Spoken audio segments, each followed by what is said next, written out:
Rox D. Xebec is alive. Nico Robin style. Iki Tai. I want to live and he lives. This is a very interesting thought because there are some takes that Rox D. Xebec is Emu, but what if Rox D. Xebec is not Emu, still alive, his own entity, and he's chilling, waiting for the right time? This was a conversation that I had with Eric and Christian of the Red Force podcast, part of their stream. You can check out the full stream in the box below. But they had a theory where Rox D. Xebec is not only alive, but Oda has already shown Rox D. Xebec alive currently in a panel. If that's actually the case here, what an incredible play by Eiichiro Oda to showcase Rox D. Xebec keeping the entire fandom in the dark, but it's right under our noses. So here is a section of my convo with Eric and Christian of the Red Force podcast about this topic. And warning, because of their Aussie setup, however it works out, my audio was echoing. Only God knows what they were doing before the stream.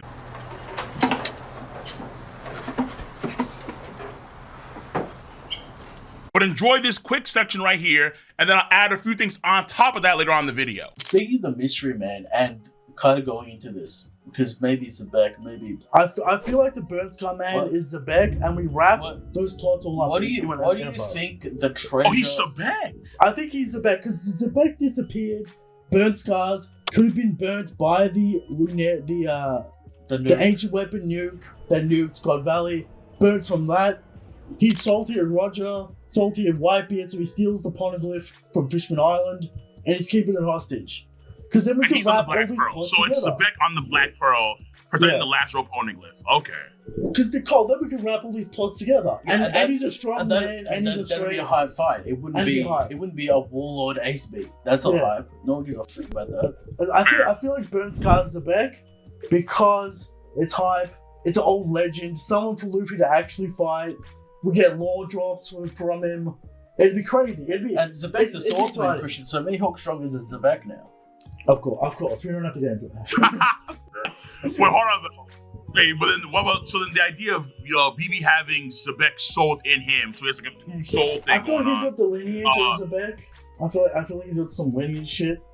Okay, lineage. Maybe Xebec has two devil fruits. I don't know. The Xebec treasure. I think the only thing that maybe could be like super important for that, maybe.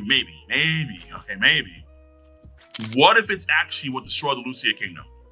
Now that would be nuts. All right, they have the family. Like they took the family atomics from Xebec's, clan, and that's their shit. He found it because Pirate Island, I think, was probably established by Joy Boy, like years ago. I feel like it's Joy Boy's original island. He's like Crew's hanging out. Exactly. Yeah, exactly. So if there was good stuff on there that got that got taken from Xebec when he was in control of that territory, then he wanted back for sure. So it'd be like the legacy of what Joy Boy left behind on Pirate Island centuries ago. That's what they yanked. Do you think Roger eventually got it back, or do you think it was lost in the God Valley incident? I think it was lost in God Valley. Because it had to have fired off in God Valley, because the island doesn't exist anymore. And then somehow they were able to transfer over to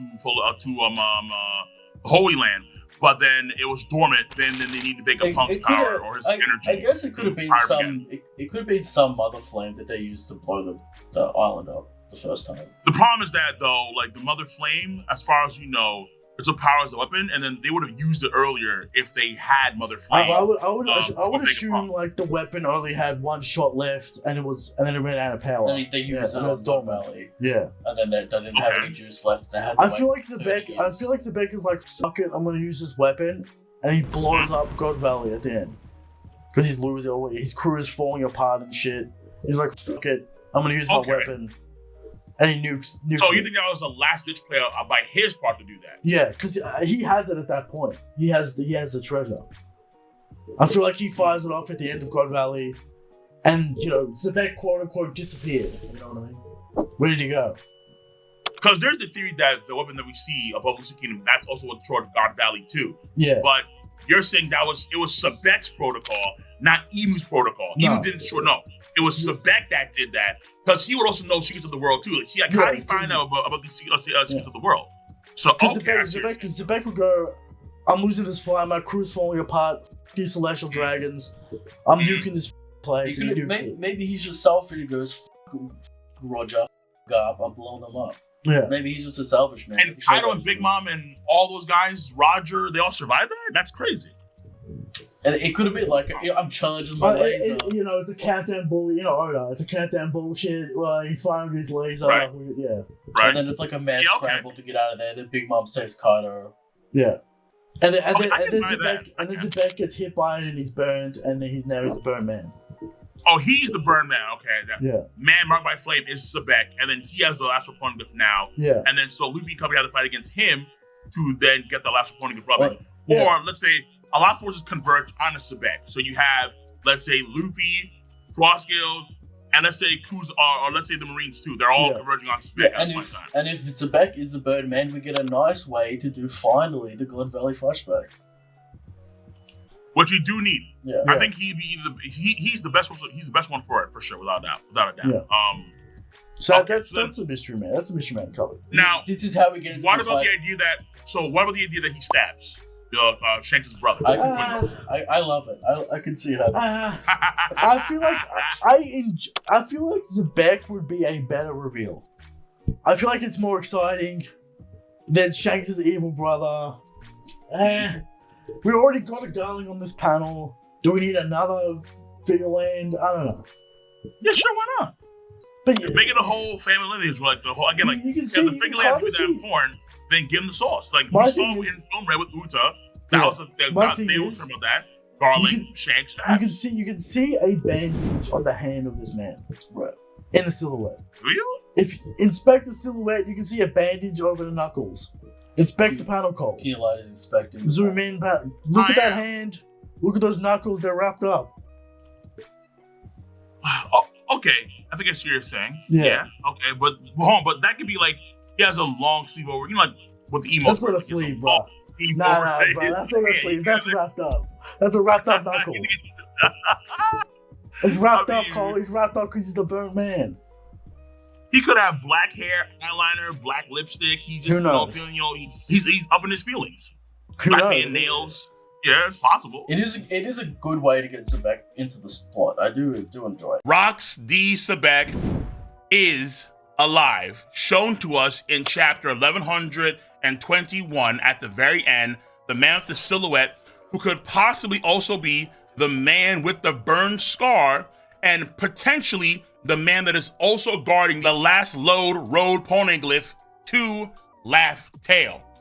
Yes, listen, I'm all for it, because the way I see it is this: who could be the person that could actually fully flesh out a Rox pirate flashback? It couldn't be Garling, because Garling only met Rox and company basically on God Valley. Whitebeard's passed away, same for Goldie, Roger. Big Mom could potentially do that, because I do believe that Big Mom will come back into the story for El Bafeu.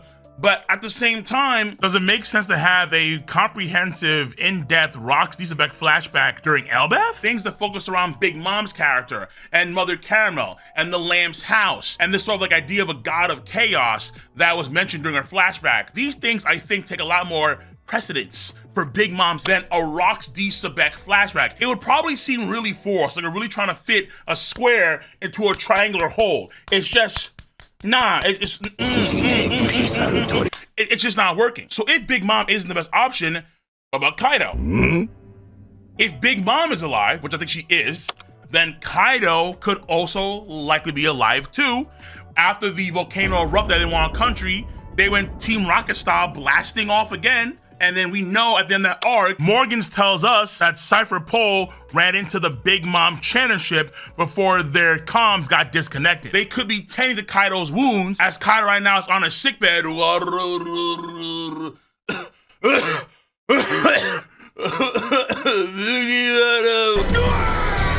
Maybe we get a Rox pirate flashback at some point through him. At the same time, keep in mind that Kaido was relatively new to the Rox pirates. Beforehand, he was going fast food chain hopping at all the marine bases. So I don't think Kaido is necessarily one. The Golden Line Shiki could come back in the future of the story, but that seems kind of weird. I can understand we get a lot of content for him in the flashback for Rox, of course. But hold on, would he actually be coming back in the story later on in real time and actually yap about rocks for whatever reason? And not, let's say, mention what happened during the Strong World movie? Things will get weird there for sure. For damn sure. We know that in the future, Lady Bucket's gonna try and save her son, Weevil, which evolves Mark of the Phoenix. And remember that the old lady, the Baba from Amazon Lily, Gloriosa, was also a member of the Rocks pirate crew. Herself and Buckin were catfighting over and I don't blame them. But why not just have it be Rocks himself? Wouldn't Rocks himself be the best person to yap about his own story? Particularly when it came to Rocks' treasure. Let's say that Roxy Xebec is the person that's guarding the last lode poneglyph, the one that Seed of the Ring talked about. The man that should be either by himself or leading a crew on this all-black ship. I kind of see it as something similar to the Black Pearl in Pirates of the Caribbean. So he is Captain Jack Sparrow. Drink up me hearty Joe. That's him. There is something that's very interesting here about the entire thing with the Black Pearl. Remember, they said that the Black Pearl has these whirlpools, these maelstroms. People, fleets, whether they be pirates or marines, other forces that don't really matter. These forces that try and take on the Black Pearl, they get swallowed up by these whirlpools to meet Davy Jones, the real Davy Jones, not that knockoff version on Fishman Island, the real one. Okay, how? How? It is possible where they can control the water itself via a different power, but that seems kind of nuts. The One Piece world right now is predominantly a water world. And if you have a water bender, if you have Katara, if you have Korra, you're powerful. For the most part, whenever water is being manipulated in the story by power users, it's indirectly. It's like Whitebeard through underwater sea quakes. We see Kuzan freeze large bodies of water, but being able to like actually make whirlpools at will is a bit much. So maybe this power is controlling the water not directly, but through indirect means to make whirlpools, very possible. But again, recall the last part of the video when I was talking to Eric and Christian. There is some kind of treasure. Treasure! Ooh, ooh, ooh, ooh, ooh, ooh, ooh. There is some kind of treasure that Rox D. Xebec had. The Marines swiped that treasure, or swiper from Xebec. Xebec got tilted. Dora the Explorer with malice, and he went and hunted them down for that. In the process, Roger follows, and then Garp follows Roger. What was the treasure? Maybe the treasure is what also creates these gigantic whirlpools that can just wipe out entire units coming towards the Black Pearl. Could it be possible where the reason why God Valley ceases to exist is not because they dropped the family atomics that we see in Lucia Kingdom? No, what if it actually got submerged, sunken completely into the ocean via a titanic whirlpool? And the treasure is what caused these whirlpools to form in the first place. Yeah. So I think it would be epic as all hell if the man with the burn scar, the person that could be defending the last lode poneglyph, and the man that we see in this amazing double page spread in chapter 1121, if this silhouette person is Rox D. Xebec, Rox D. Xebec lives. He is alive to this day. He knows that eventually those that'll be close to the One Piece treasure will also aim for this last lode poneglyph. So all roads have to come through him. If you want the NBA championship, you gotta go through the Boston Celtics. Let's say in a similar case to Blackbeard on Winter Island, he could be waiting in the wait for those that have their own rubbings, things let's say he couldn't gather with his motley crew, because his crew was all over the place back in the day. But if he waits long enough and he's able to amass power via double fruit, via technology, whatever it is, this could be Rox's own ambush, lying in wait, the right time to strike. Oh yeah. So the last lode poneglyph discovery could coincide with a Rox D. Xebec flashback as we fight for the final piece to find the One Piece treasure. Do you see how things fit in really nicely now?